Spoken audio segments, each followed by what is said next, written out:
We'll start with Justice Ashman-Gerst. I'm Judith Ashman-Gerst. I'm a justice on the Court of Appeal for the 2nd District. My name is spelled ASHMANN-GERST. And I'm Arleigh Woods, a retired presiding justice of the California Court of Appeal, and my first name is spelled A-R-L-E-I-G-H, and my last name is W-O-O-D-S. Wonderful. We are all ready to go. And Justice Ashman-Gerst, if you want to introduce this in any way, go right ahead. Right. This interview is being conducted by Judith Ashman-Gerst on May 19, 2009, as part of the Legacy Project of the California Court of Appeal. And it's my pleasure to have this opportunity today, as I was privileged to work with Justice Woods as a pro tem justice in 1983. Working with you was such a wonderful experience. Your knowledge of the law, practical experience as a lawyer, your understanding of human nature made you an outstanding appellate justice, and it was a great honor to have been able to work with you and learn from you during those few months. So today is an opportunity to share that wisdom with many others. And I was looking over the material I was sent, and I'd really like to start with your childhood. Let's start with your mom who taught music. Tell me about her. Yes. Well, my mother was a prodigy in the true sense. She was about 9 or 10 years old and played a concert, and it just so happened that someone from the Sherman family was there and gifted her family with a piano, and of which she was very proud, of course. And she came to California, actually, to study music at USC. She was still a very young girl, and she met my father and got sidetracked, and so she did not further her education at SC. But even years after she was no longer practicing, if she played, it gave you chill bumps. She was very gifted, very gifted. And she actually never taught music. In fact, she didn't work most of my life growing up, and when she did decide to go to work, when I got married, she went back to school and became a CPA. So we were very proud of her that at that point in her life she wanted to do that. Absolutely. How old was she when she did that? 40-ish anyway, because I married, I was actually 20. Funny, I married on the 3rd of August, and my birthday's on the 31st, so technically I was 20 years old when I got married. But, so I would guess that she was in her very early 40s. Yeah, that was an amazing thing to do, for her to go back to school and become a CPA. Absolutely. At that point in her life. Yeah. You also had several aunts. Yes. And they had a big influence on your life. They did.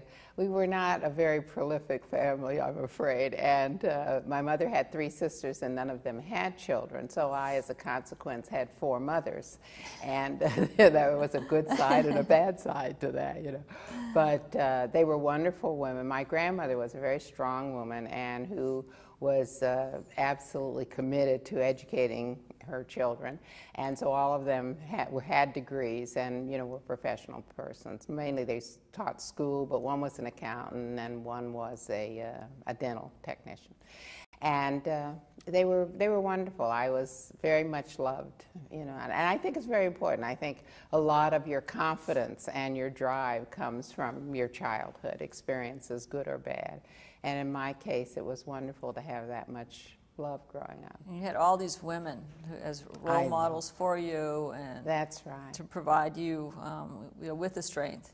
Yes, they lied to me in the sense that I was so protected that I didn't understand racial issues. My husband said, when we got married, he had to teach me what it was to be black, and that's an exaggeration. But they so insulated me that there were things that I wasn't really prepared for.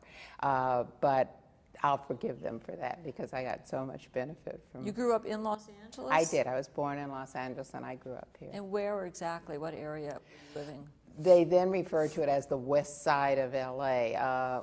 Do you know where Gramercy Place and Country Club Drive? Sure. It's in that area. That's where I grew up, on Gramercy Place. And they were able to protect you yes, from the outside world. Really, I graduated from high school a little early, and that's why I went to Chapman College, because it was a smaller school. It wasn't in Orange County at that time. It was in Los Angeles, and it was a much smaller campus. And you know, I went to my first dance with a chaperone. They were very Victorian, really, but it was a long time ago. But even for that time, they were overly protective. And, you know, but it was a good way to grow up. And tell me about your father. Your parents separated when you were relatively young? I was only 2 years old, and it was one of those, it was an interesting separation because they went to court, as couples do, and my mother got a quite generous support award, and then, as I understand it, when they left the courtroom, she told him, "You never have to pay me a dime, but you're never going to see your child again." So it was not, you know, they weren't bitter in the sense of being at each other's throat, but she just felt that since they were divorcing, she wanted to independently have control. And as a consequence, I was 15, I think, when he knocked on the door one day and said, "You know who I am." He had a really gravelly voice, you know who I am, I'm Ben Maddox. So after that, we became very close. And, you know, he was a very, some children wonder or angst over the fact that their parents divorced. As I got to know my father, I never understood why they got married. They were so different in temperament and personality and interests. He was a seaman, you know, and he was nothing like my mother, who was into culture and, you know, the classics and all that. And, but his personality was wonderful, his sense of humor was wonderful. And the two of them became great friends after he and I became close. And so it all worked out in the end. He told you stories about his travels. Oh, yes, and lies for the most part, but marvelous stories. He could just forever, you know, and it imbued him. That's why I had such a strong desire to travel. I've been traveling all my life, you know, but he would bring home little things to me, carvings, or one time he brought me a little box, and I opened it, it was rocks. And I thought, well, you know, I don't understand the significance of this. And it turned out they were star sapphires that hadn't been polished yet. So that paid part of my tuition when I went to college. But anyway, yes, lots of stories about countries and places, that some of which I read about, but some I didn't know anything about, and I became determined that I was going to visit all of those places. And you have traveled a lot. Where have you gone? Where have you been? Oh, really almost everywhere except Australia. And we're planning to do that finally. My husband was very resistant to that trip. But out of the clear blue, he said to me just a few weeks ago, maybe we better go ahead and plan a trip to Australia. But other than that, we visited all the continents and most of the countries and gorged on all the cuisine. We love to eat. How did you meet Bill? He was working for the telephone company and going to school. He was an installer.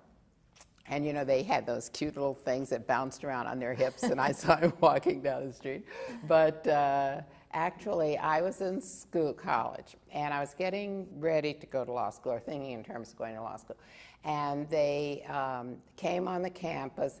They had a new phone. Now, this really tells you how old I am. It was the Princess phone. They came in, and they wanted some college girls to sit in the lobby at desks in the main downtown thing and sell Princess telephones. So a girlfriend of mine was going, and I didn't, you know, my idea of summer vacation, you went to the beach, you know, and she said, "Oh, come on, you know, and maybe we'll get jobs and it'll be fun and all that." And I thought, well, with college coming, you know, tuition coming up and everything, I'll do this.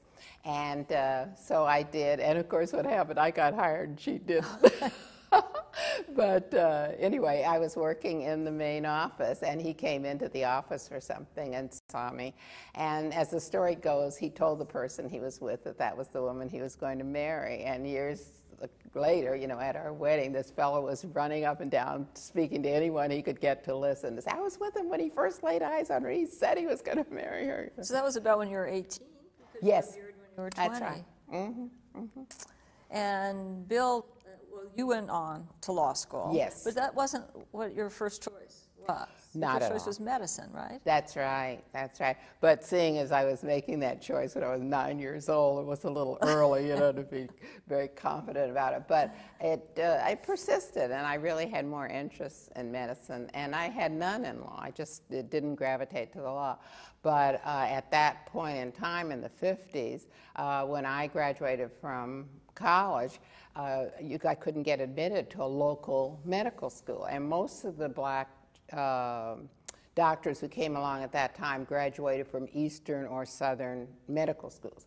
And again, we go back to the protectiveness of my family and the control of my family. They were adamant they didn't want me to go away to college. So my mother took, I had an aunt and uncle, the one I'm named after, Arleigh, and they lived on the East Coast, and they invited me back as a graduation present, and oh, I got the most marvelous wardrobe, and oh, I just had a wonderful time. And I flew on the TWA, whatever it was huge, and it still had prop jets, and oh God, but it was... An old DC-3 or something? Yes, yes. Oh, so it was a very exciting time for me. And while I was gone, my mother decided to enroll me in law school because she didn't want me to get sidetracked, and if I wasn't going to be a doctor, then I was going to be a lawyer. So I really didn't have a lot of choice in the matter. But when I came back, I talked to some friends of ours who were lawyers, and I thought, well, and that's the reason I wanted to work, because I wanted to pay that first semester's tuition so that if I didn't like it, no one could tell me, well, we've got all this money invested in your education. But it worked out very well. So when you said that you thought about medical schools, but as an African-American woman, you couldn't get into local medical school. That's right. Was that the first time you think you probably experienced some overt discrimination? Probably was, now that you mention it. I think so. I certainly experienced it in the legal field and with bar associations and so forth, which also discriminated. But, and the bar itself, which had a quota system for blacks at that time, although they were loath to admit it. But that would have been my first experience, I think.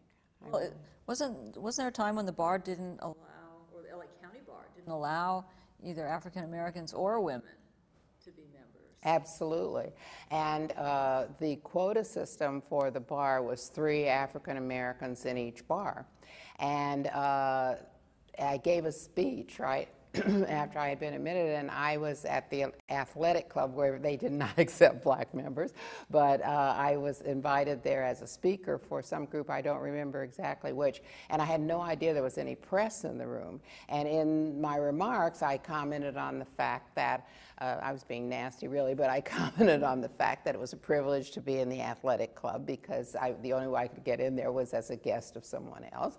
And they were asking me about, the bar, and I said, well, that the usual quota had been imposed, and there were 3 persons who had passed the bar, but that I hoped that, that was something that was going to be corrected in the future.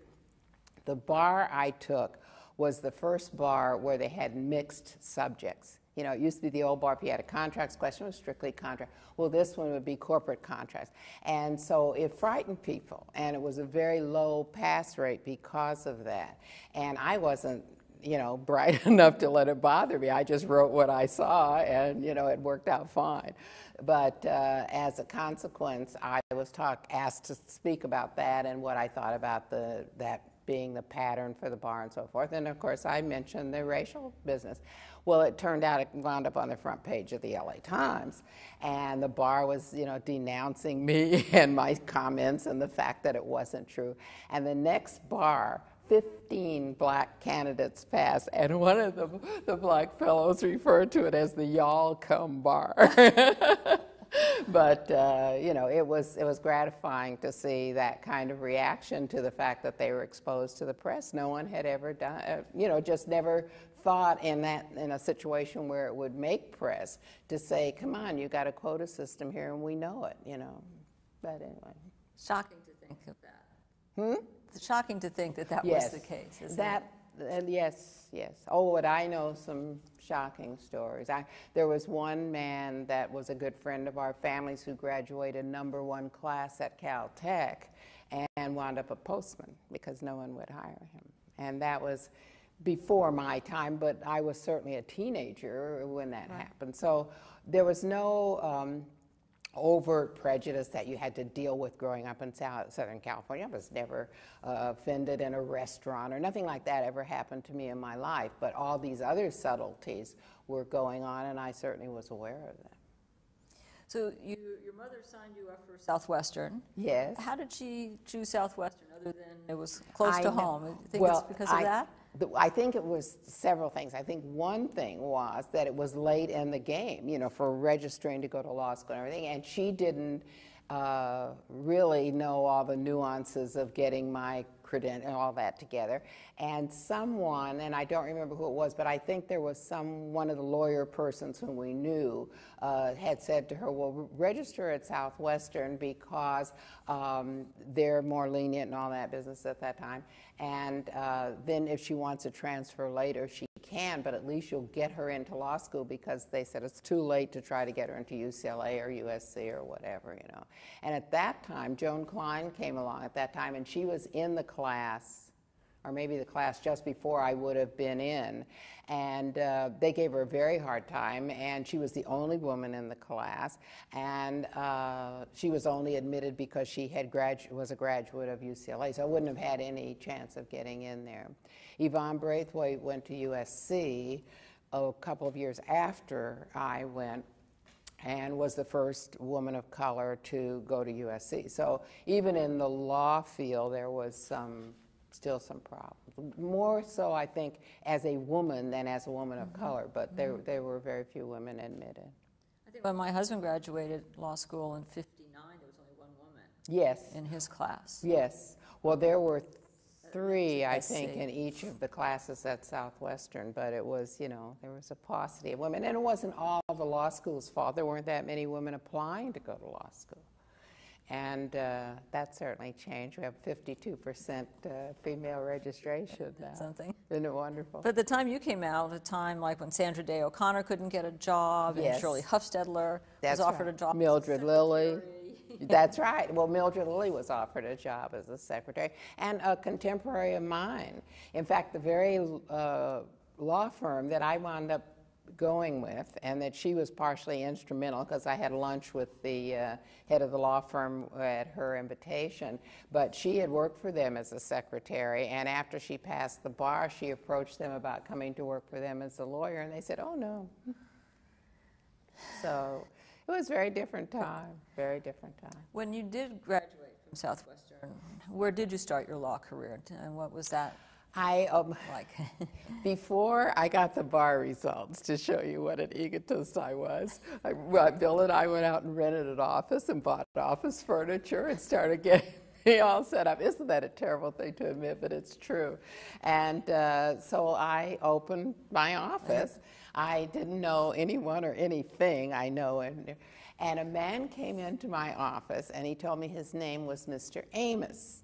And he says, I understand, you know, that you have an inn downtown, and I want you to take care of my boys. And he proceeded to put little stacks of cash on my desk. And I thought, oh my God. And it turned out he was the premier bookmaker of Los Angeles and Pasadena. And the reason he thought I had an inn downtown is because the Cahan case had come down and it absolutely blown the search and seizure rules. And so everyone was getting kicked because they hadn't complied with reading the little card that we since came to know of reading one's rights. And that somehow got translated by someone into the fact that I had connections. So I had a very lucrative criminal practice for a year or so, getting bookmakers out of jail in the middle of the night. And both Bill and I grew tired of that, and I decided I definitely had to do something else, even if I even considered leaving the legal profession, because I thought this is the way I want to spend my life.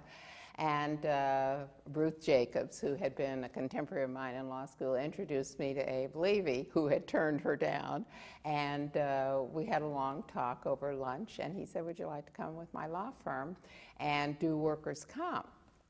And I've always had a little social worker in me, you know. So the idea of doing something that I felt would be gratifying as far as a social effort was concerned, and practicing law, appealed to me, you know. I was very disappointed when I saw the forum. I mean, they were little hearing rooms, and, you know, there was no jury, there was no audience, so I didn't like that part of it, but I love the work. I love the work. Well, did Bill go to law school before you did, same time? After. After. He was, when he met me, he was studying at USC engineering. working for the telephone company. He was going into electronics and engineering and all that. And he would, you know, you have bull sessions when you're in law school, and the kids would congregate at my house, and we would go. He would come over, and he would answer every question. It is so difficult to be wrong 100% of the time. He never was right, never was right. And everyone would say, oh, for God's sake, you know. And he finally told my mother, he walked in one day and he says, okay, I signed up for law school. I've done it in self-defense, you know. So I was in my last year, I think, when he started. So he graduated at least a couple of years after. Did he also go to Southwestern? Yes, he did. Yeah. Yeah. Tell us a little bit about Bill, because people who are watching this, they may not know Bill and Right. what he was involved with. Just Right. tell us a little bit.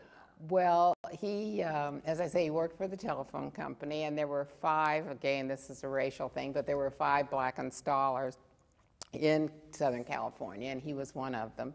And he was very good at what he did and became a supervisor and worked what they call the switchboard, where he worked inside. And when he was studying for the bar, he was still working. So he got himself a job where you just watch, it's a switch room. And there's all this electronics around, and you don't do anything unless an alarm goes off. So he was able to sleep and study and do very little for the telephone company in that last year while he was studying for the bar. But he loves athletics. He's a very good golfer, and he used to hunt and fish.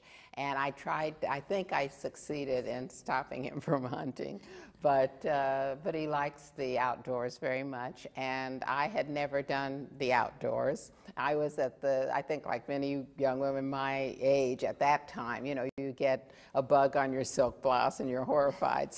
So as a consequence, we were not compatible in that regard, but we became so. And I really loved being out and camping and all of that, and learned to cook out, and it was all fun. And we did that when we were very young, and we went through the potluck era of entertaining, where everybody brought something because none of us could afford the whole dinner. And in fact, we smoked very briefly from the time I was about 19 until I'd say like 22-ish. And we gave one of these potluck dinners, and we were all students of one kind or another. And one of the fellows who was in med school had done seen his first lung tissue, and it was black because the person was a smoker. And when he got through describing it, we were so horrified that the next day Bill and I decided we were going to quit smoking. We never had another cigarette the rest of our lives, so that was a good thing. It was a good thing. Yeah, very good. Bill was very involved with the LA Marathon.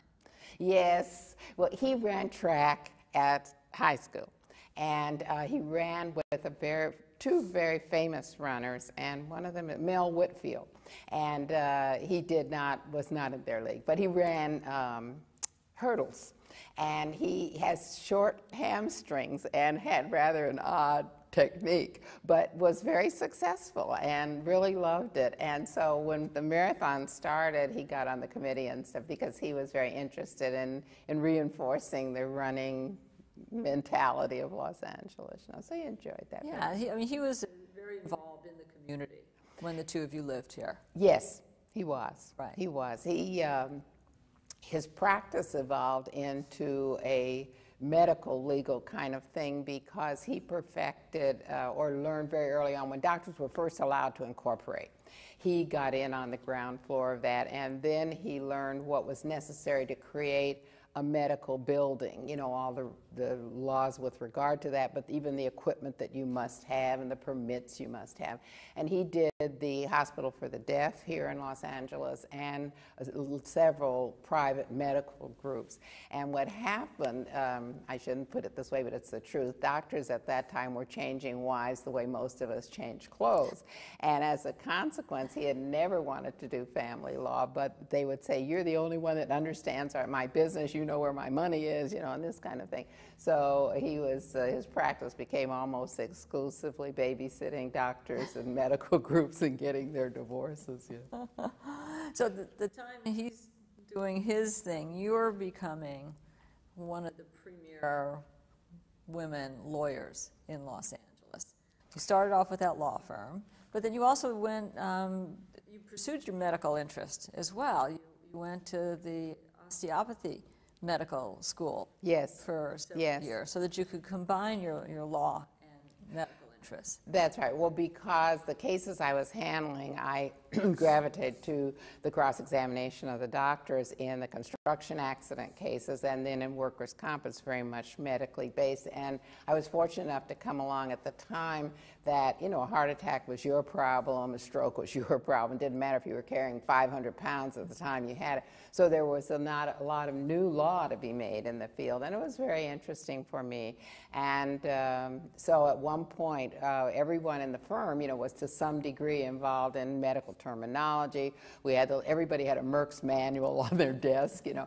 And I said, someone ought to really take some classes, and so they said, you. So that's what I did for 2 years. And I was still practicing, but I very much limited the number of cases so that I could take the classes. And it inured to my benefit, and I like to think it inured to the firm's benefit. So you did that for 2 years? Wow. Yes. Mm-hmm. Did you stay with that firm? Oh, Is that where yes. you stayed until you I were did. appointed to the bench? Yes. I started out making $300 a month, and I wound up a senior partner and made substantially A little bit more. We all started that. I mean, I think my first job, I made $565 a month. Yes, yes, yes. In fact, when I went on the bench, and you know you're going to make less money, but the things you don't think about, at least with my law firm, you know, they provided my car, they paid all my insurance. I mean, there were all these things that I didn't give any thought to. So when I received my first check from the Superior Court, I was horrified. It was less money than I got as walking around money with my firm, you know. What made you decide to pursue the appointment to the bench? My husband. My husband's always had more insight into what was good for me than I did. You know, he really has a real sense about it. And he felt that I was working entirely too hard with my law firm, and we had true genius in our firm, but we did not have many emotionally stable people. And it was very, very difficult, and it was a drain, and I was the mother of the firm, you know, and I didn't realize the toll it was taking on me, but it was. And he knew it, and he wanted me out of there, and I was not really ready to sever that relationship the first time I was offered a judgeship, but then a couple of years later I was offered it again, and I felt that it was a good move for me, and I never regret it. It was the best thing I ever did in my life. I just loved it. And when were you appointed? 19, let's see, I went on the appellate court in 80, so I was appointed in 76. By Jerry Brown? Yes. Uh-huh. Mm-hmm. Mm-hmm. So you've had a lot of firsts in your life. You've got to be very proud of, Yes. of all that. You were the youngest woman admitted to the bar. You were probably the third black woman admitted to the bar. You were the first black woman to hold the position of senior partner at a law firm. You went on the Superior Court. You were the only woman supervising judge in North Central. You were the first black woman on the Court of Appeal. First woman to chair the Commission on Judicial Performance. There's so many, I mean, I could go on for a long time. What are you most proud of, do you think, of your firsts? I don't know. Part of the consequence of being first is simply the fact that other people hadn't been given the opportunity. And so it's more a sense of responsibility than pride. You feel that you must excel and not just, you know, it isn't enough to just do a decent job. You feel that you must excel to not embarrass anyone and to make it less difficult than for the next person who comes along. And so giving the opportunity to do that, and as far as I know, not having really fouled it up, that gave me great pride, because I do feel that I opened some doors for other people. Right. So your experience on the Superior Court, what were your assignments? Where did you sit? I was assigned to North Central. Well, I don't know if I should tell this part, but it's the truth.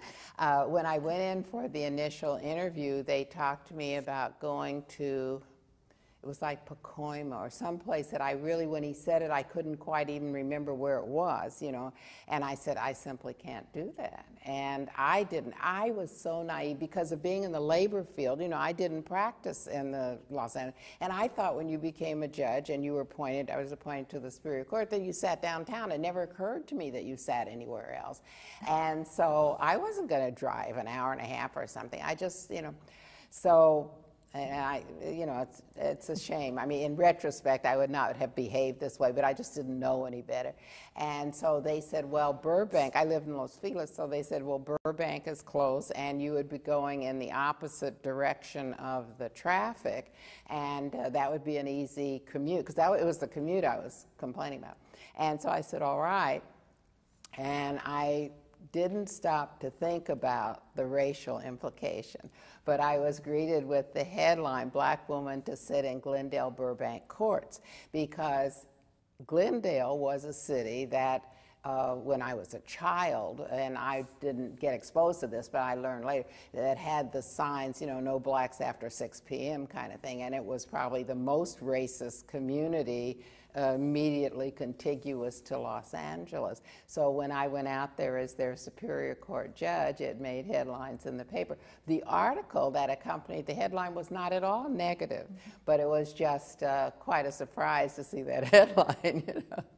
But I went out, and Tom Murphy was the supervising judge, and Tom had a reputation all of his own, but he was marvelous. He was just a marvelous person to work with, and I didn't really appreciate it until I went on the Court of Appeal. You'd get Tom's decisions, and they were on the money. No matter how he got there or what he might have said when he went off the record, he practically never got reversed because he was really a very, very good judge. He just had his own personality and his own style. How long were you in North Central? For the 3 years that I was on the Superior Court. Oh, the whole time. Okay. Yes, that's not true, because just before I went on the appellate court, I was transferred into Los Angeles, but before I could even get my feet wet, I was elevated. So I sat in LA in the civil, you know, department, very, very short time. And were you accepted by the lawyers out in Glendale, Burbank? I mean, even after that headline. I know. It was so funny. The first morning that I took the bench, I had some little nothing, you know, it was easing me into it. And I could hear noise in the courtroom. And so I asked the clerk, I said, what's going on out there? And he says, there's some people in the courtroom or something like that. And I walk in, the courtroom is filled. People are standing around the walls, and I thought, oh my God. And it turned out that the bar was there to let me know how welcome I was. And it was a marvelous gesture. It was a marvelous gesture. And we wound up having cake and coffee and having a party, you know. But it was a wonderful way to welcome me, and I never questioned after that I was welcome there. And so you went downtown for a very short time, yes, and then got elevated. Yes. Did you pursue the Court of Appeal? Were you interested in that intellectual challenge, or how did that come about? I was shocked. I was shocked when I got the phone call. It was both the labor unions, who, when Democrats are in, have a lot of political force, but also it was the bar. It was the Glendale Burbank bar that was very supportive of me.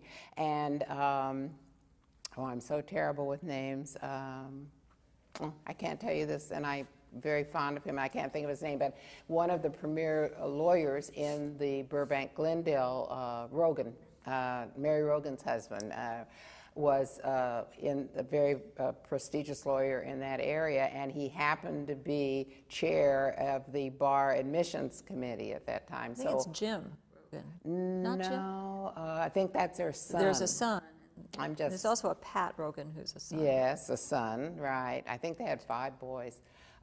Anyway, he was the person that came to the ceremony, you know, and I got an outstanding recommendation and all that. So it was really the force of the bar's acceptance of me and my work, and the labor movement that I was told. Howard Berman was and he is a very good friend. He had worked for my law firm when he was going to school, and I have had some wonderful stories to tease him about one time when we did a roast on him.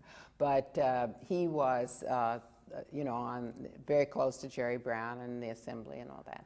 And he was the one who called me to tell me that I was being considered for the Court of Appeal, and I was very surprised. And the next thing I knew, it had gone. But my going on the court, everything I did was with controversy, it seems. But I don't know if you remember that the lieutenant governor made an appointment to a vacancy when the governor was out of state. And then there was litigation to test whether or not he was empowered to do that. Guess whose seat he gave away? It had been announced that I was going to be appointed. And what was twofold, because Bernie Jefferson became the presiding justice of Division I, and I replaced Bernie Jefferson in Division IV. So the lieutenant governor made those appointments, and when the governor came back, he disclaimed them and now renominated the persons whom he had nominated. But then I was another year almost, I think, while it was in litigation as to who had the power, and the decision was that the lieutenant governor did have the power to fill any vacancy, but if before confirmation of the persons whom he had nominated, the governor returned and withdrew those names, then the governor could still nominate. So that whole thing involved Bernie Jefferson and myself. Well, I remember Mike Curb being the lieutenant governor, and remember that there was controversy about the appointments. I didn't remember that it was you, and that your appointment was held up for a year. Yes, yes. And it was, the emotional impact for me was that my mother had terminal cancer, and she very much wanted to see me sworn in. And as it drug on and on, I was very concerned that she wouldn't be able to do that. But again, as I say, she was a very strong woman, and she was there with bells on. She made it. Yes, yes. And something about Jerry Brown that people used to say was so cold and sorry. He called my mother in the hospital. He called her at home to reassure her, that everything was moving along. And I thought it was just a wonderful thing for him to do. He didn't know my mother, but he was just wonderful to her. So I had a totally different attitude about him than what rumor would have led me to believe. Before moving on to the Court of Appeal, what about the Superior Court? What experiences on the Superior Court stand out in your mind? Tom Murphy was very generous. I've been very fortunate to deal with men who were very good to me and who realized, that anything I was exposed to was going to be a new experience for women in many instances, and certainly for me. And the advantage in Burbank was you didn't sit in a department. The advantage for me, at least, was you didn't sit in a department. You handled everything. And so I learned very quickly many aspects of the law that I hadn't been exposed to before. I stayed up a lot of nights, but it all worked well.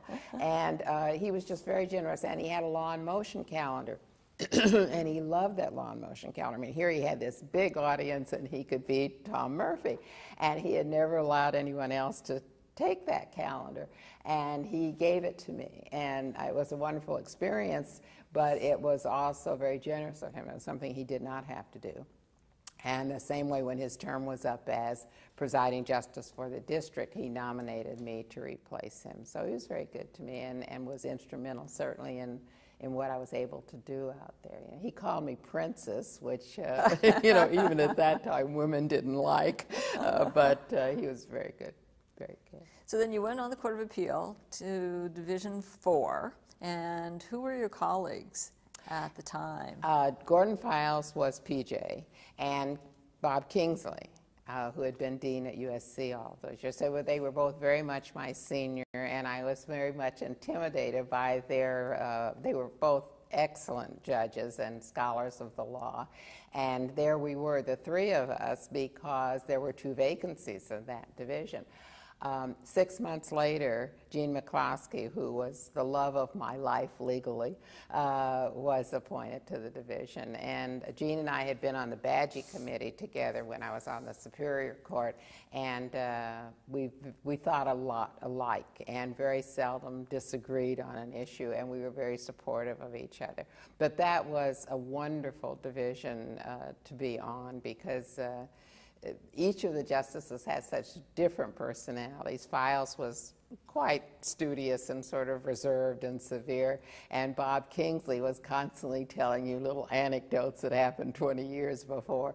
But he was the most prodigious of the judges. He would sit there at his little typewriter and type his own, and knock out opinions. And of course, they didn't have a lot of meat, but he got to the essence of what had to be said. He had a reputation. Yes. He was short, direct, and correct. Exactly, exactly. So that was it. There were the three of us for the first 6 or 8 months, and then Jean came on, and we remained a foursome until Files retired, and then I was appointed as presiding justice and I was a little concerned about Kingsley, and I remember going into his chambers because I was told in advance what was going to happen, and I said, it looks like I'm going to become PJ. He says, oh, I think that's wonderful. He says, the first words I learned in English were yes, ma'am. And it was such a nice way for him to tell me that it was perfectly all right. Right.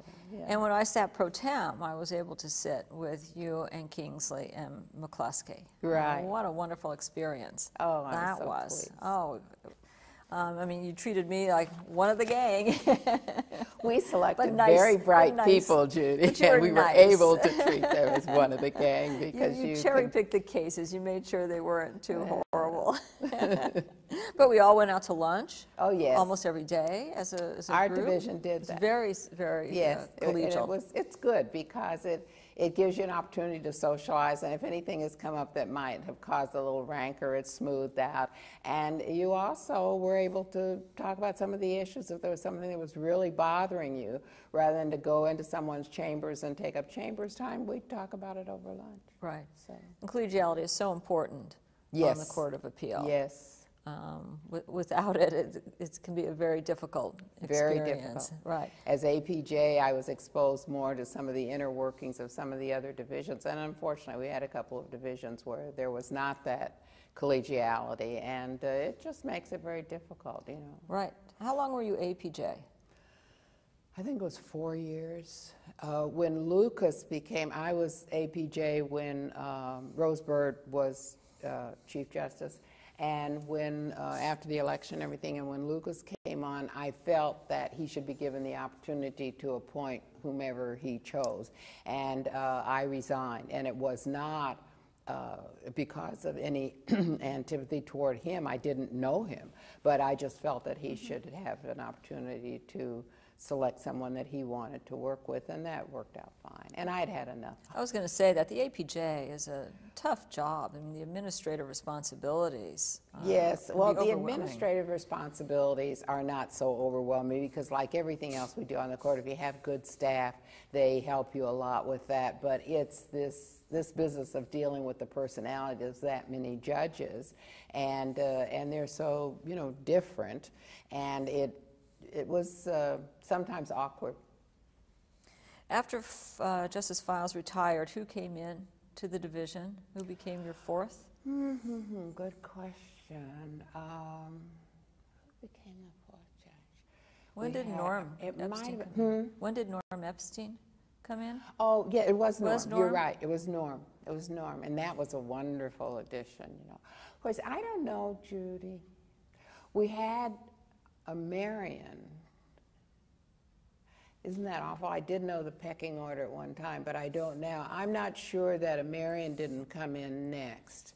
And he only stayed on the court a couple of years. Right. And then I think is when Norm came on. And then Arguelles was in our division, and of course Ron George was in our division. And I don't know, it's like... You were on the Court of Appeal for 15 years? Yes. Very long time. Long. But I loved it. I loved it. As an only child, I had been a reader and very introspective and all that, and my personality totally changed as a lawyer. I became very much a people person, which I was grateful for. And in the Superior Court, dealing with juries and lawyers and things. And but I was able to become a recluse again, and I was very comfortable with that. And I was fortunate in having wonderful clerks. Florence Cooper, who's now just one of my clerks, and Rita Gunasekrian, who was just voted appellate lawyer of the year last year, and Michael Nava, Michael left a prestigious firm to come with me because he was writing. And, what billable hours are all about, and he had no time to write. And so he felt if he took a job where he was 9 to 5-ing it, which it turned out to be a little more than that, right. but that then he would have his weekends to write. And I thought, oh, this is great. He's going to be a wonderful writer. His first opinions were awful. The language was just awful. And we worked with each other, and it reached the point where I would say, did you write this or do I write? Not that I thought I was so marvelous, but at least it was supposed to be my voice, right? And he was just wonderful and the most prolific of all the law clerks I had. He could knock out the toughest of opinions in the shortest time, So I was very fortunate, very fortunate. People have asked me if I feel that being on the Court of Appeal is, very limiting. You don't interact with the lawyers and the juries, and I always tell them no. So apparently you felt the same way. Very much so. Very much so. And you do get involved in all these. That's why I was involved in so many committees and commissions and whatever, because to the extent that you feel that way, you simply do other pro bono work, if you will, for the bar or for other agencies of the state. And there's certainly plenty of outlets, and you can teach in the evenings. There's a million things you can do if you feel the need to do those additional things. But I was always very comfortable in the court, and I very much enjoyed it. I very much enjoyed it. And I liked having the kids come in from the law school and clerk, and, I loved it. It was wonderful. I actually find that it's a very collegial experience, and you can have as much contact with people as you want. Exactly. There are people there and to talk to, and I really enjoy sitting with the research attorneys and having the time to go over the cases. Oh, absolutely. We'll sit around, we'll have books spread out on the floor. Yes. We'll just, what about this case and what about that case? And that's something you don't get to do on the Superior Court. No, you don't have the luxury. And I can tell you're a good justice if that's the way you're approaching it. I thought so anyway, but I think I love working that way with the clerks. I think it's good for you and it's good for them. And you did get involved with a lot of other things. Yes. You were on you chaired the Commission on Judicial Performance, which I had mentioned earlier, which is such a significant role and a difficult one to be. Tell me about that. It was difficult because sometimes the judges that you were sitting in judgment of were close friends, and yet if they had done something that was inappropriate, you had to let them know they had done something that was inappropriate, and particularly in the few instances where we removed judges, I found it, very difficult. The other thing that was amusing but not funny is it got to the point when I walked in a room like at a meeting or something and judges were talking, they'd shut up. And that part I hated, but really it's like you're a pariah all of a sudden. But no, it's something that needed to be done. Again, I was fortunate in having, it was a different commission, very different then. We had 9 members. I think now they have 11 or more, but at that time there were 9, and there were Muni Court and Superior Court judges from North, Central, and Southern California, and then an appellate justice from the North and the South, and then the immediate past president of the state bar. So they were all judges and the one lawyer.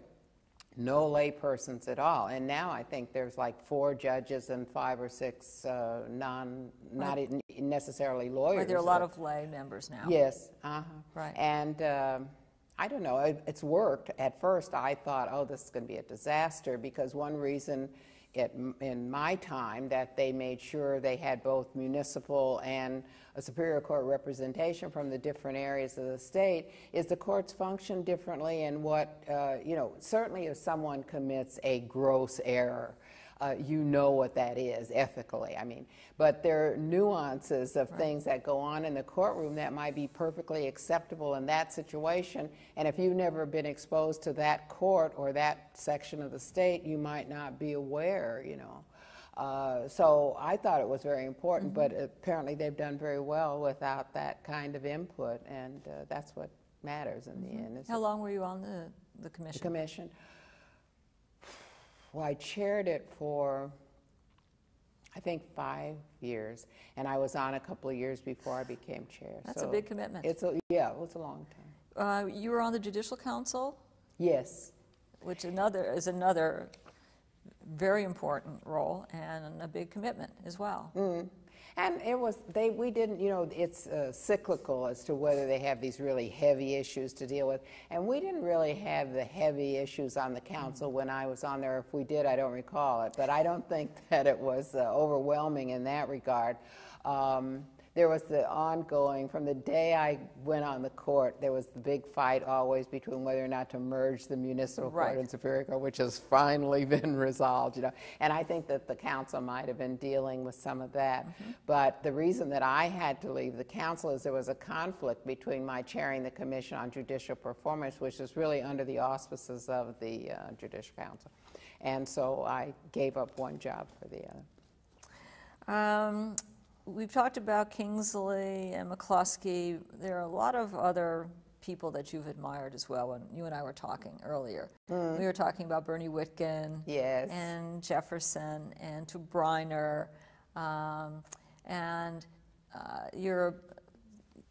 how they were really role models for you, and people that you look up to. Yes, absolutely. And they were, again, they befriended me, and they were very good to me, you know, and I was very pleased and proud of the association. And I came along, too, in the year as far as the Supreme Court was concerned. When I was sworn in the Supreme Court, it was the Warren Court. And so Warren was Chief Justice, and Thurgood Marshall was still on the court. So that was very exciting. Bill and I were sworn in together. And Jim Corman is a congressman and a good personal friend, and Jim sponsored us. And so when we got up there, you know, it's so intimidating, and we go up to the bench, and Warren looks down, he says, "We've got a California club here." And it was so great because he just started relaxing immediately, you know. And but that was a very exciting thing. But I was obviously admired Warren very much, and with Marshall, you're not as impressed with his opinions, but what he did as a civil rights lawyer to put himself on the Supreme Court and being the first African American on the Supreme Court, it was wonderful to have that group to swear us in. Yes, it was. Yes. Can you think about any particular cases from your time on the Court of Appeal that stand out in your mind? Any significant issues? There was, well, I read an article recently about, it was in the UVA. They send out this manual or magazine on a monthly basis, and they were talking about human cells and not being able to patent cells. And that rang a bell with me because when we were on the court, it was an issue that came up that I'm disparaging UCLA, but it's the truth. One of the scientists at UCLA, they had a patient in the hospital who had a disease that made his cells very unique. And the doctors were taking the cells and utilizing them to create a serum. It wasn't a serum, but for our purposes. And they were patenting it. And what really upset me was they had this man continually coming back under the auspices of treatment and taking more cells. And so the lawsuit was brought for him to get some claim or interest, and I've forgotten how much money they had made, but it was a substantial amount of money at that time that they were making off of this process. And I felt very strongly that he should have some interest in that, and that they didn't have a right to take his cells without informing him. And the Supreme Court, who constantly seemed to disagree with me, but they held that the need of the hospital to be able to, you know, experiment and so forth was paramount. But this went beyond that in my judgment, and I always regretted that our opinion didn't prevail. So that's one that was brought to mind recently because of the article I was reading, and it was an argument against allowing someone to patent a human cell, you know, and but anyway, so that was a very interesting case. And some of them were interesting because they were funny and, you know, that sort of thing, but there's no one case that I said, you know, this is the case that marks my work on the appellate court. They just all seem to kind of, I remember a case that we got into it in the division, which was unusual. And that was the first AIDS case we got. And this man had gone for a pedicure and they had refused him service. And of course, I wrote an opinion saying, you can't do that. And it was clearly established medically. It was in the era where people thought if they were in the room with someone with AIDS, they were going to contract AIDS. And it was ridiculous. All they had to do was use alcohol, and they were perfectly protected. Plus, when you give a pedicure, you're not supposed to be cutting up somebody's feet anyway, you know. Right. So anyway, I wrote this opinion, and Jack Gertz, who was on the division at that time, and oh, he just went ballistic that I was forcing these manicurists to give a manicure to someone with AIDS. So we had a little friction over that case. And he went over to the Superior Court. Occasionally we'd go over for lunch or something and let them know we were really still alive and well, you know. And he went over and, oh, he got applause and ovations for standing up for these women's right not to give the fit. But the Supreme Court took the case and upheld me, so I felt vindicated by all. So both of those cases are medically related. There you go. Well, that's true. Isn't that interesting? Yes. And they would be the ones I would remember. Right. Any dissents that that you remember? Yes, I wrote a lot of them. Not a lot, really, because we, as you say, we were a very collegial division, and I felt that the real function of the appellate court is to give direction to the Superior Court. And if you have fragmented opinions, then they don't know what the Supreme Court might or might not do, and I feel like you don't do them a service. It's important if you really disagree to say so and to ask. I've had dissents where I specifically asked the Supreme Court to take the case, that we need to resolve this kind of thing. And that's usually the only time I wrote a dissent, was not to disagree with my colleagues necessarily, but to lay out all the reasons why I felt that the Supreme Court should take the case. But we really accommodated each other. And we didn't compromise ourselves, nor the law. We would just keep talking until we met a middle ground. And one of the things I so much admired about Kingsley, and I hope to emulate, was that no matter his age, he always was the most open-minded person, and I just came to understand that true intellect is the ability to not be fixed in your position, but to listen and to learn. Doesn't matter how long you've been doing it or how old you are. And he was my role model for that. And we would just talk and talk and talk until we finally reached a middle ground. And Naram Epstein is wonderful that way. He's you know, a wonderful student of the law, and will certainly come with an opinion, but you keep talking, and eventually he either persuades you or you persuade him. So it worked very well for us. Yeah, that is a joy of the court, doing that. You also, in your spare time, you also were the founder of the California Appellate Project. Yes. That really has made a significant difference. That's something of which I am truly proud. Right. The you know, CAP existed in San Francisco, but there was nothing in Southern California. And again, I was fortunate to have people available who were really very bright and very capable of running with it. It was just a case of getting permission to do that.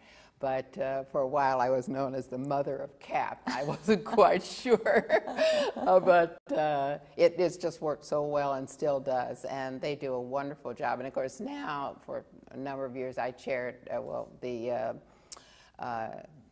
Habeas Corpus Commission, which is kind of you know, they're dealing with habeas rather than the initial conviction, but it's all kind of tied in together.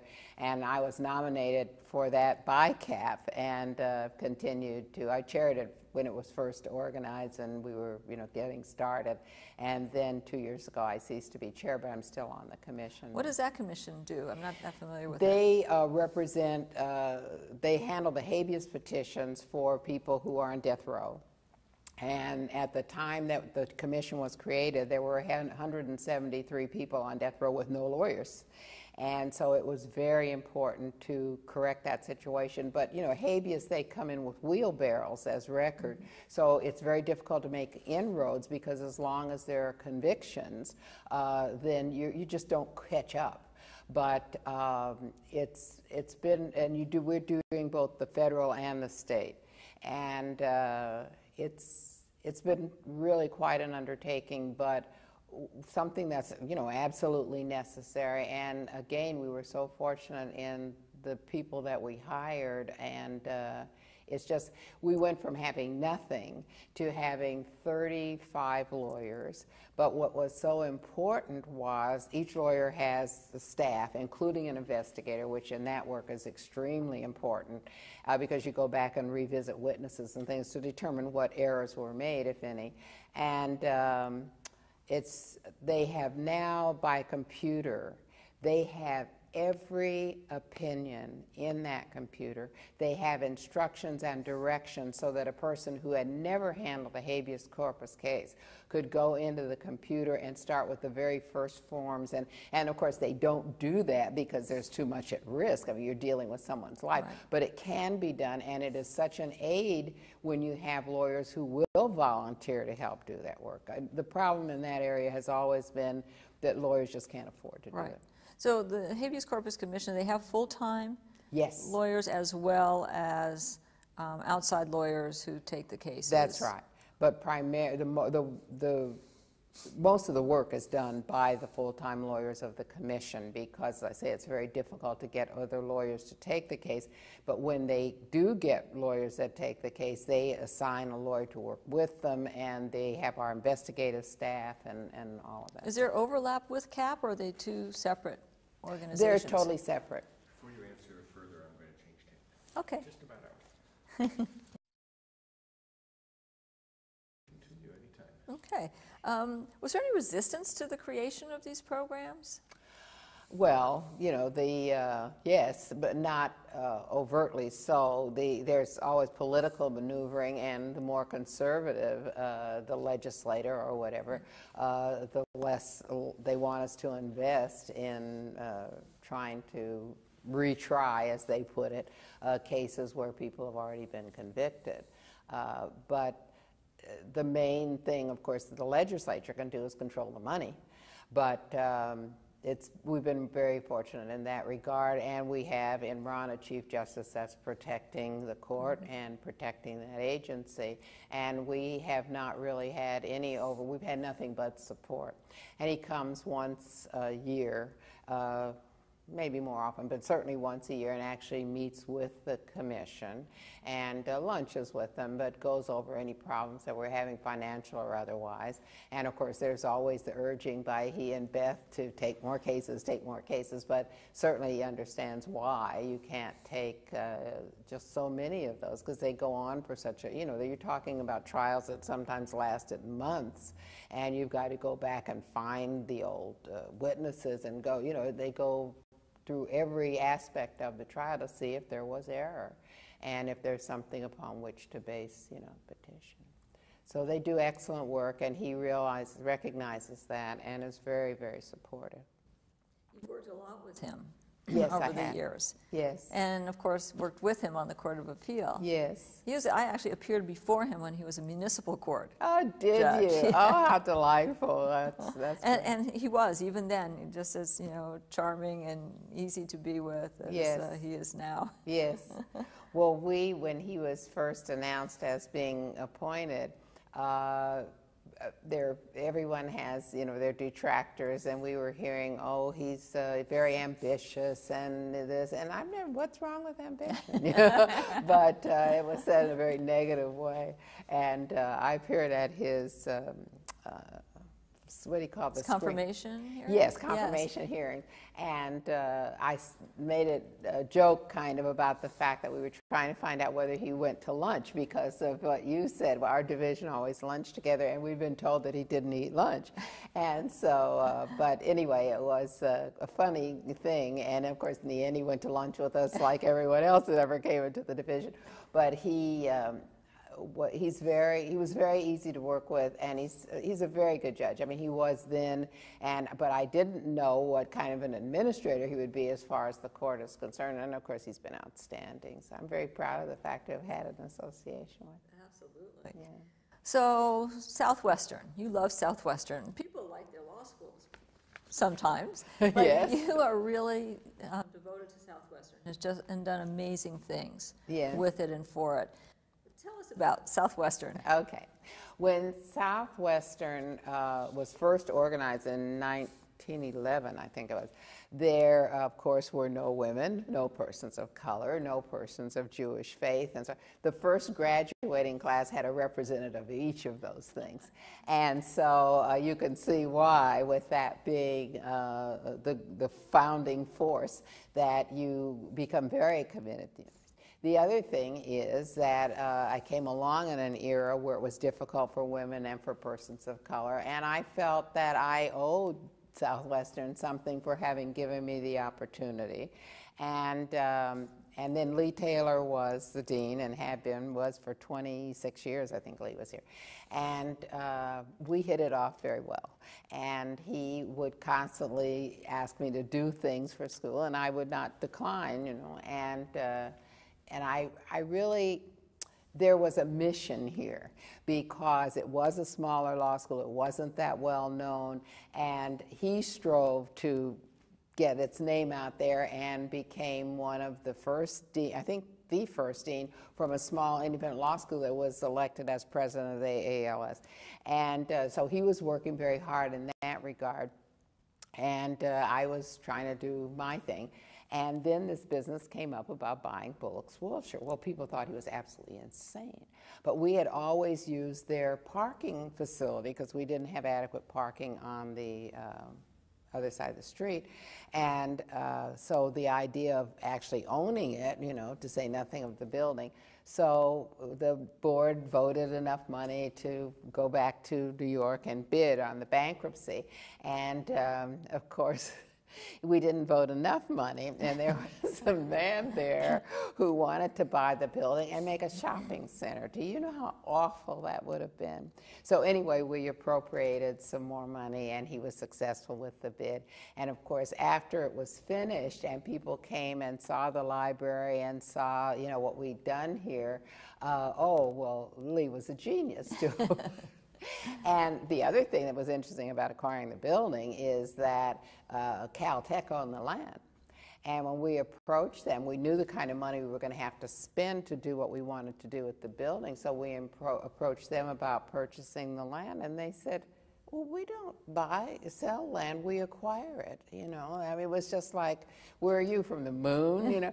But anyway, to make a long story short, we eventually acquired the land, and then we were able to go ahead with our fundraising and the projects that we've put in. And we have now a state-of-the-art courtroom that's absolutely electronically magnificent. You have to have an engineer in there when you sit. I've done a couple of cases where appellate cases where they decided they didn't want to wait, you know, and they come to me, and we selected 2 additional retired justices and sat in the courtroom downstairs. So it was wonderful. So, you know, but it's really rather intimidating because of the electronics and everything. But you can literally do anything. You can show a document to the court on, you know, the teleprompter, and cut it off from the jury and pass things to the jury without ever leaving your seat because it comes up on the screens, and it's just wonderful, and the acoustics are marvelous, so it's really wonderful. And then, of course, the last thing we put in was a gym downstairs, and it's a marvelous gym, and it's in the basement, and I had the experience of, I always try to go when a new class is coming in, meet some of the kids and everything, and there was this really tall kid, and he was standing off kind of by himself, and so I went over and started chatting with Louis. I said, and what brought you to Southwestern? He says, they've got a hell of a gym. And I thought, you'll never pass the bar. But the reason for the gym was, you know, now everyone's very much into athletics and exercising, and they'd leave and go to a gym, wouldn't come back to school. So you put the gym here, they can run down, exercise, and get back in the library where they belong. Right. So it's worked out very well. I didn't know that Yeah. you had put a gym in. That's a wonderful idea. Yes, it really has. It really is. Right. It has worked out very well. So you've been on the Board of Trustees, you've been chair of the Board of Trustees for how long now? Forever. The term for the chair is supposed to be 3 years, but we were acquiring the building, then we were developing the building, and so they kept mending the bylaws to allow me to remain chair until we got everything completed, and that was the real reason that I was chair for so long. But I was chair for like 10 years, you know, and I worked hard, but it was very rewarding, and I'm very proud of the results. And of course, so many people were involved in bringing this to the level that it is now. But I'm pleased with the fact that I was one of them. I mean, this facility is absolutely magnificent. It is. It is. And of course, another first, you were the first to receive the Southwestern's Alumni Association Outstanding Judicial Officer Award.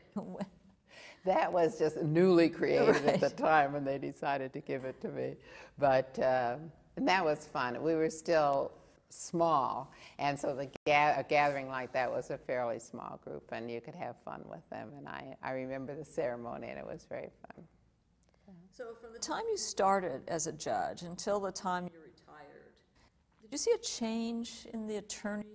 Oh, very much, very much.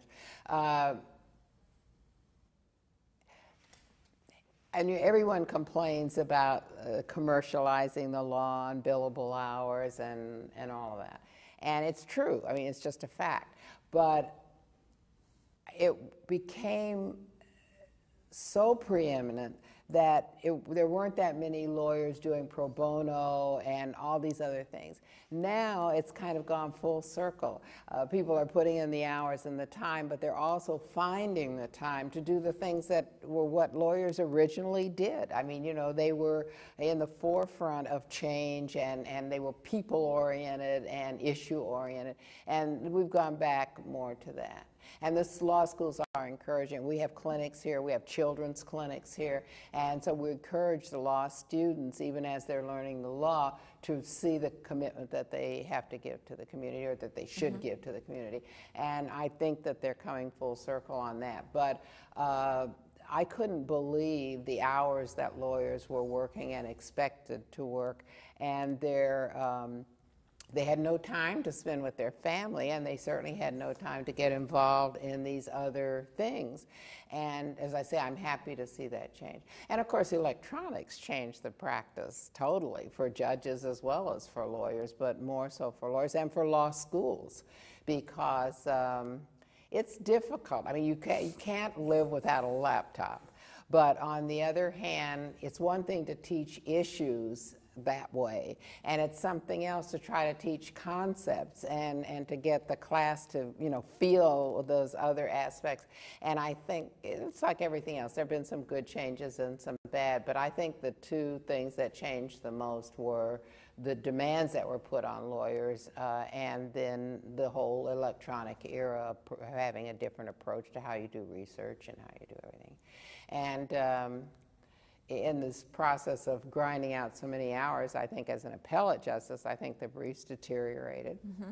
And you know, you could go into the computer and pull out something and change the names and slap it together, and you know, and a lot of that was going on. And again, I think there's less of that now.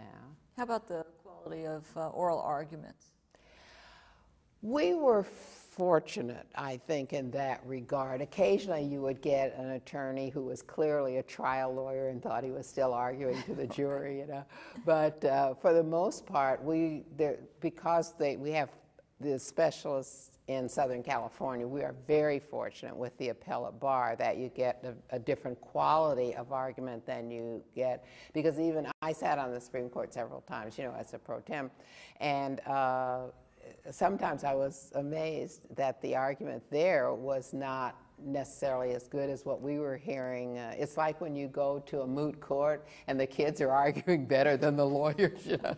Well, some of that was going on between, So no matter what level of the court, you have lawyers that are absolutely outstanding and some that are not. I remember one of the most famous lawyers in the United States flew in to argue a case before my division, and he had like these 5 kids behind him, you know, young lawyers. And they each had their stack of papers, and we'd ask him a question, and he'd go like this, and somebody would. And, you know, he was totally unprepared.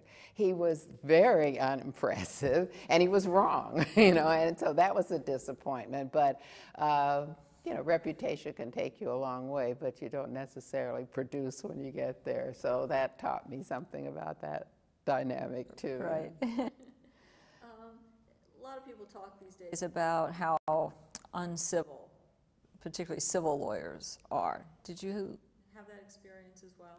My husband left the practice because of it. Oh, that's interesting. He said that when he started, you know, you give somebody your word on the telephone, that was fine, or, you know, and people said, you know, I'll take care of this, or it's okay to continue that. And it went from that to someone basically calling you a liar and saying it never happened, you know, that kind of thing. And you had to document everything you did.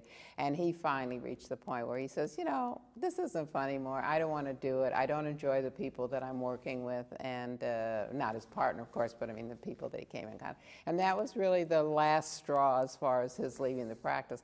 Personally, I think that there are advantages to being a woman in this field. At least there certainly was when I started, and there were so few women.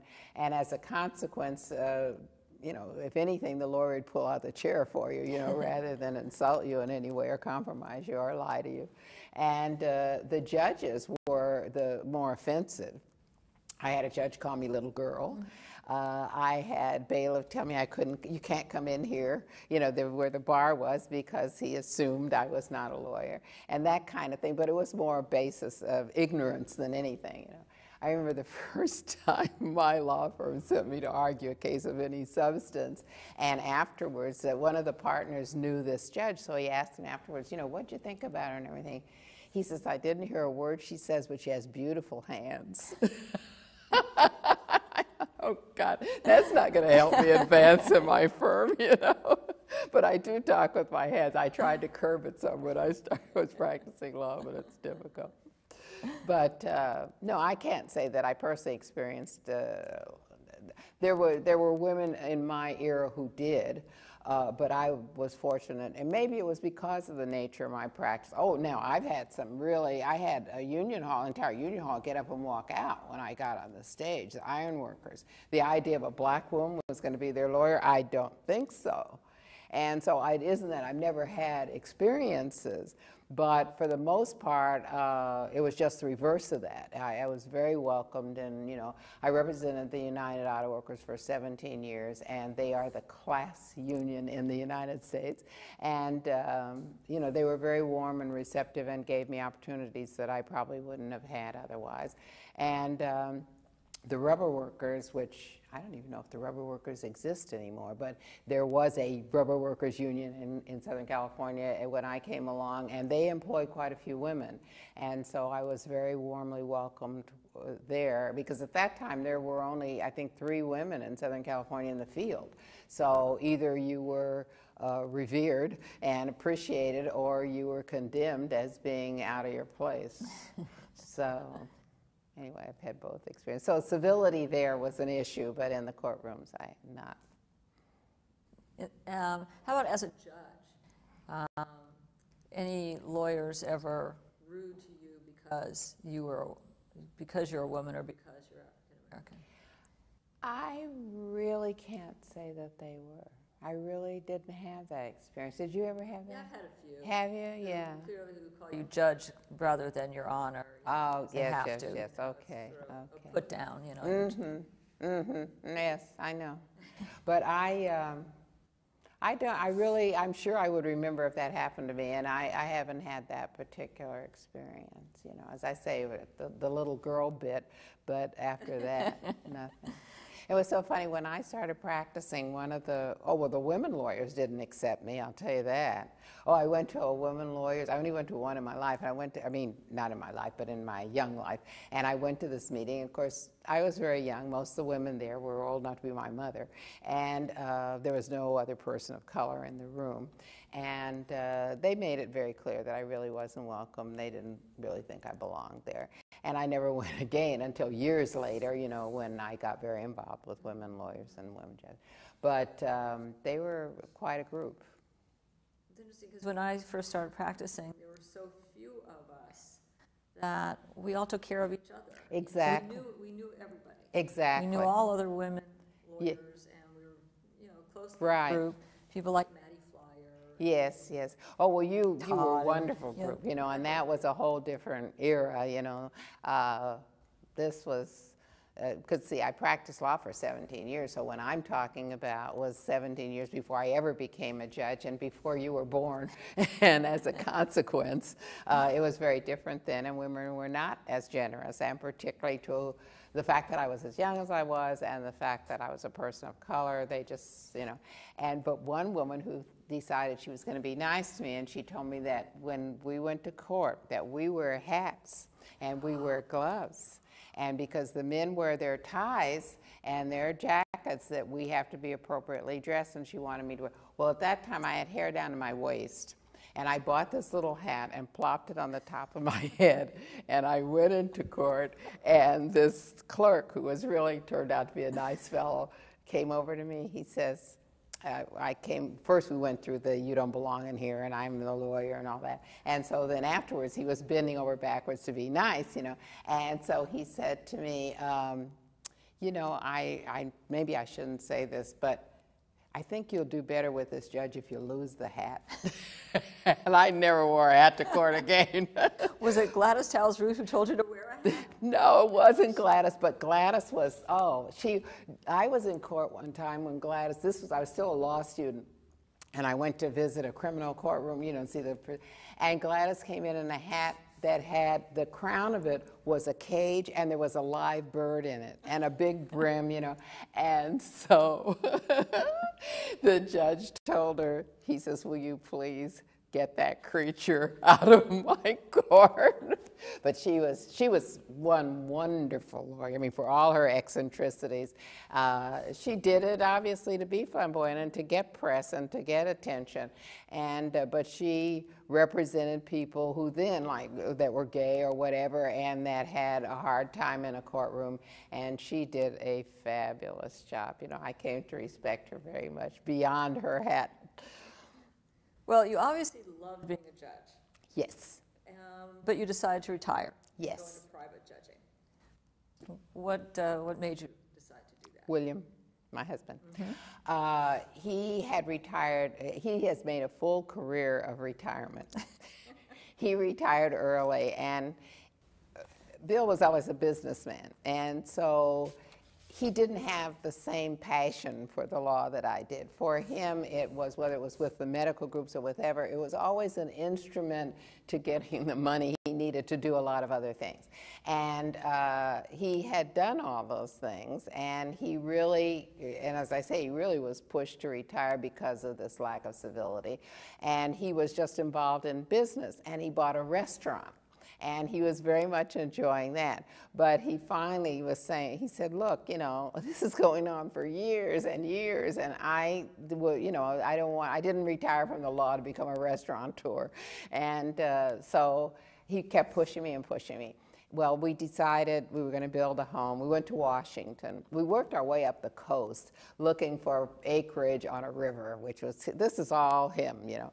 And so we found this property on the Lewis River in Washington. It's very, very beautiful, but then, you know, we had to clear the land. I mean, it was really just raw, you know, timberland. And so I took a year with the architect. I took almost 3 years to build the house. And, you know, I was really deliberately dragging my feet, but also to get some of the artisans that we wanted to work on the house, we had to wait. But in the end, the house was completed, and he says, okay, you know, no more stalling. And that's when I tendered my resignation. But I didn't leave the court because I was tired of it. I don't think I would ever have gotten tired of it, but I couldn't live up there and work. It just wasn't going to work. So that was it. And we went up. And I was, by the time the house got finished and I got it furnished and all that business, then I was sitting there, looking around, and there was nothing to do. So I signed up for classes. Oh, I was taking art classes, and I was taking, I don't know what all I was taking. And it wasn't. And I had always said I was going to write. And Michael now, as I say, was a novelist, one of my law clerks. And when I retired, one of the gifts I received was a box with this really ratty-looking sweater in it, And I said, "What is this, Michael?" He says, "That's the sweater I wore every night when I wrote my first book, and I want you to take it to Washington, put it on, and write a book." And I really had good intentions of doing that, but I was just so restless. I don't know what it was. I just couldn't settle down and do that. I wish I had, but I didn't. But then I got a phone call from some lawyers, and they wanted me to come down and mediate a case for them. And it was a case that had gone up to the Supreme Court and got remanded. And there were so many defendants, they said, "Well, if you can just eliminate some of the defendants so that the trial will be manageable." And so I said, "Sure," And I was kidded with them because I was sure that they had blackballed, 15 lawyers. Nobody was going to get through the screening process, And so I said, "Why did you do, blackball everybody else, and then you were left with me, But anyway, so they asked me what I charged, and I said, "Oh, I'll pay you. I just want to get down there and do something, So anyway, I came down and mediated the case, and it went very well. In fact, we settled out the entire case, and it was just a great experience, So at 2 o'clock in the morning, I was calling Bill saying, "I'm sorry, I know I said I was going to stay up there, but I found something I really want to do." And that's how I started mediating. And I really liked it. And I continued for almost 10 years. I was coming down here. I did my mediations here. And I was coming down 4 days a week and staying in Washington over a 3-day weekend. And I did that for almost 10 years and thoroughly enjoyed it, And he was not happy, but he got involved in other things, and then he has all these hobbies and things. So it was going along pretty well for a while, but then after, say, 4 years or so, he started bitterly complaining about me being gone so much.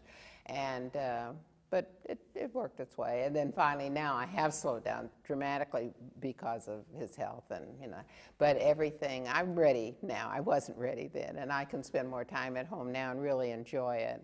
One thing, we moved there not knowing a soul, no one. So it takes you, usually you go through church or through your children's school or something, and you gradually meet people. Well, we don't have any of that. I mean, we don't attend a church, and I don't have children or grandchildren or anything. So with us, it was strictly a case of, meeting somebody at the grocery store and starting a conversation or something. So it took a while to have a social network, and we didn't want to go to the bar or the retired judges or any of that, So it was just a case of meeting neighbors, meeting friends, and now we have people we're very close to there and enjoy them very much. So how do you spend your time up there? How do I spend my time up there? Well, we have a gym in the house, so rule number one is you get up and you get in the gym and you work out. And but we love food, we love wine, and so we do a lot of entertaining. And it was just happenstance that we were at a dinner party and we were all having such a good time, and the hostess said we should do this all the time. And the decision was made that each of us would host the group once a month, and so we've been doing that now for several years, and so that's been fun. One of the women in the group owns the largest catering company in Portland. So when you go to her house, you get lots of yummies, but it's been fun. So does everyone try to do something special? Well, yes. In fact, it's been known as outdoing the other person. It started off at a manageable level, and now it's sort of gotten out of control, but it's been fun. One of our trips, we were picked up by limousine, went into the wine country, visited a few vineyards, and then came back to the house for dinner. That was pretty dramatic, but for the most part, it's a case of just doing something that's interesting, and that the people would really enjoy, food-wise and wine-wise. And it's been fun. It's been good. so we do that. Did Bill having a restaurant help? Does he help? He, ever since, when I got married, I could not cook. I had never cooked in my life. And I would be on the phone with my mother, you know, because I was still in law school, and how do you fix this or how do you fix that? And Bill just knew how to do steaks. And so we were just kind of, my mother said she'd invite us to dinner, and we obviously enjoyed it so much. And she thought, oh, these kids really love my cooking. Hell, it was the only decent food we ever got. You know, our cooking was terrible. But I had a friend, Paul Jacobs, who was a good cook and who wound up, they moved to San Francisco. In fact, we bought their house when they moved to San Francisco. And Paul had a cooking show on television in San Francisco. So when I passed the bar, one of the first things I did was to call Paul. I said, okay, Paul, I want to learn how to cook, and I don't want to just do a meat and potatoes deal. I really want to learn how to cook. So his advice was, he gave me 5 cookbooks. He said, read them like novels. And when you read them all through twice, call me and I'll talk to you. And it's amazing. It's wonderful to do that. I mean, you learn all about sauces. You learn which, you know, condiments go with which foods. And it's just amazing what you can learn if you just take it as an academic pursuit and read a cookbook. So anyway, Paul started teaching me to cook, and I became an absolutely marvelous cook. But then, when I went on the Court of Appeal, I didn't have time for that.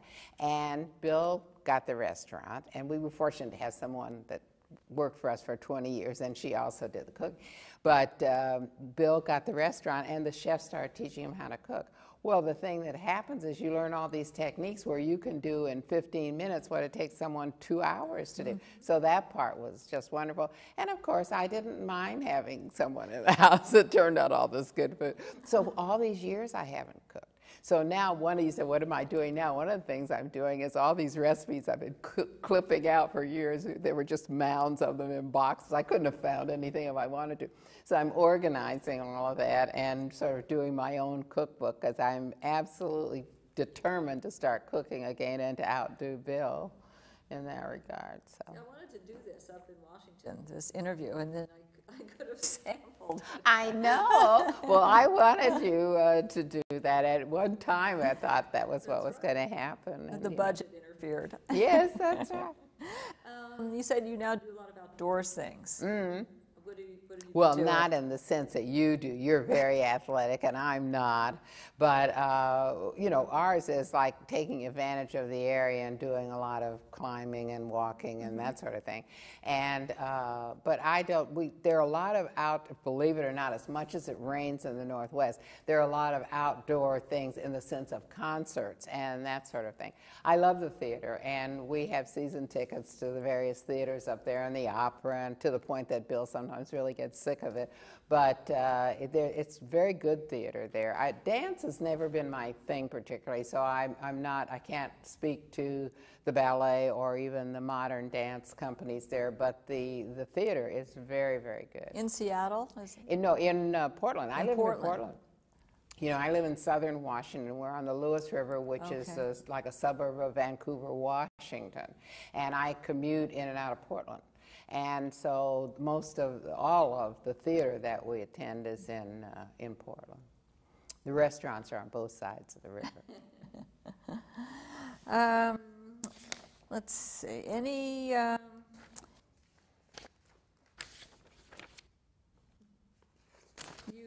told me that you were doing some other kinds of artistic things, or some of the articles said that you were doing some artistic things. I did at one time, yes. Again, the thing of color comes into it, but if you look at tapestries, in some cases it's because of the era in which but when they became popular again in the 50s, maybe 60s, well, it was later than that, maybe 60s, 70s, it became very popular to do needlepoint and so forth. So I started doing ethnic needlepoints, and I would get 10 types out of old books and things, and then I'd sketch them out or get someone to sketch them out. And so I brought black people into the world of tapestry. And that was a fun project. Do you do it anymore? Not really. I haven't done anything like that for a good while. The last thing I did actually was something I had in my chambers of a man on a library ladder and lots of books and things, and I used to have it hanging in the chambers, and I think that was the last thing I did. And I used to paint and I used to sculpt, but Right. I didn't have the time for that really after I got on the court because, as you say, I was involved in a lot of other committees and commissions and the court, and I really, all the hobbies I had, I pretty much dropped during that era, and now I'm trying to. But I haven't gone back to the artsy things too much. I took a painting class with Bill, and we didn't talk about it afterwards. So, can you articulate what you think is the greatest challenge to the judiciary at this point in time? Well, volume of cases has always been a challenge. Problem of the independence of the judiciary. There's a lot of Say it again. the independence issue always comes up. Always. Politicizing. Yes. New proposal to have those who are running for judicial office have to go through the Jenny Commission. Whether Well, are you saying as candidates, or you're just both, as a sitting judge or as a saying? Yeah, candidate well, I think that's through Jenny, yeah. allowing political parties to make contributions. Yes, that I've always been opposed to. The one thing, even years ago with the court, as it became more and more, campaigns became more and more expensive, and judges who hadn't been challenged, there was more of that, then finance became a big problem, and I was, very much opposed to the fact that fundraisers were being given for judges, and because there was a time under the ethics rules that the commission, if you attended any kind of a political event or showed support for a candidate, then you would be reprimanded for that. And to go from that full circle to having fundraisers and having indiscriminately having groups supporting you or raising funds for you, because it was true most of that money comes from lawyers for judges, but a lot of it doesn't. And I think we're going in the wrong direction as far as that's concerned. And as far as Jenny and for sitting judges, I think it's very necessary for candidates, but I don't see the necessity. What do you have the Commission on Judicial Performance for if you're going to put people through a Jenny screening when they come up for office? I just think it's a double whammy, and I don't support that at all. Is there a philosophical approach to judging that you can articulate? Yes, I'm very concerned at the Supreme Court level with this debate that's going on as whether or not you should humanize the judiciary. And I wouldn't want to be in a country where there wasn't an element of humanization of the judiciary. It doesn't mean that you're going to abort your knowledge of the law or your commitment to following the law, but the fact that you're human enough to say separate but equal isn't equal is not a distortion of the law, and there's so many facets of our society that wouldn't make any advance at all if it weren't for judges that first of all recognize the problems and then were willing to address them. And it disturbs me very much that the conservative voice is saying, no, that's not what we want. In fact, we'd rather have lay people on the court. I think, thank you very much.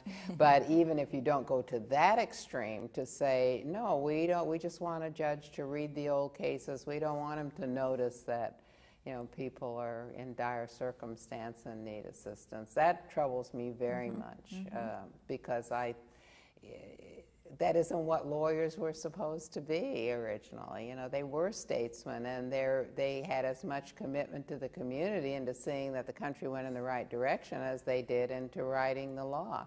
And I don't think that should change. It has, but I don't think it should. I know one of the people mentioned for the U.S. Supreme Court right now has said being a woman and a minority woman obviously has an impact. Of course. And I certainly agree with you that.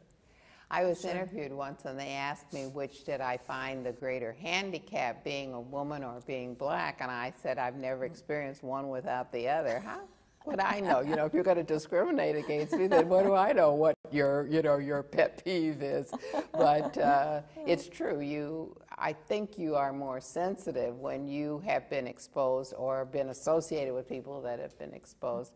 Mm-hmm. And like even in the labor movement, dealing with working men and women, I became an entirely different person than I was. When I first went with my law firm, I didn't know anything about the labor movement, and I had never worked, as far as having a real job other than being a lawyer.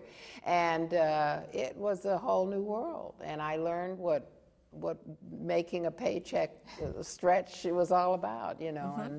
and all the other problems with dealing with people in a workforce. And I think that's very important. That I do agree with people who say the broader your human experience as well as your judicial training, the better judge you're going to make. And I think there's something to that. Of course, life is a learning experience. It doesn't mean you can't learn these things after you get on the court. But I like to see judges who've had some experience and who I think will be human beings as well as judicial instruments. Any words of advice for a new judge as he or she dons the robe? Learn, listen and learn. It's, I think I'll condemn our male counterparts. I think there's some of this macho business of going on and wanting to show you know everything and you're in control and all that.